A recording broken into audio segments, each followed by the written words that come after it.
হাসান মাহমুদের ক্যারিয়ার সেরা বোলিং আর বাংলাদেশের পেস আক্রমণের তোপে ডারউইন টেস্টের প্রথম দিনেই ১৯৮ রানে অল আউট অস্ট্রেলিয়া।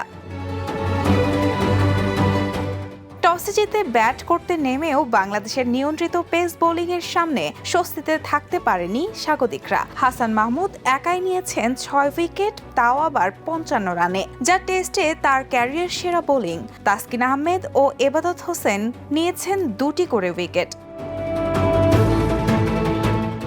অস্ট্রেলিয়ার হয়ে এক প্রান্ত আগলে লড়াই করেছেন স্টিভ স্মিথ। ৭১ রান করেছেন তিনি, তবে বাকি ব্যাটসম্যানরা বড় ইনিংস খেলতে না পারায় ২০০-র আগেই থেমে যায় অজিতের ইনিংস।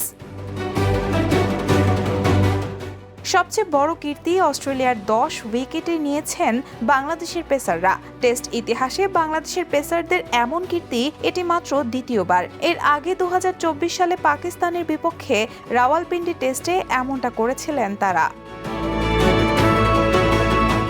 তুলনামূলকভাবে ব্যাটিংয়ের জন্য সহজ না হলেও উইকেটে অস্ট্রেলিয়ার ব্যাটারদের শুরুটা ভালো ছিল, কিন্তু ইনিংস ধরে রাখতে না পারাই প্রমাণ করে বাংলাদেশের পেসারদের দুর্দান্ত বোলিং।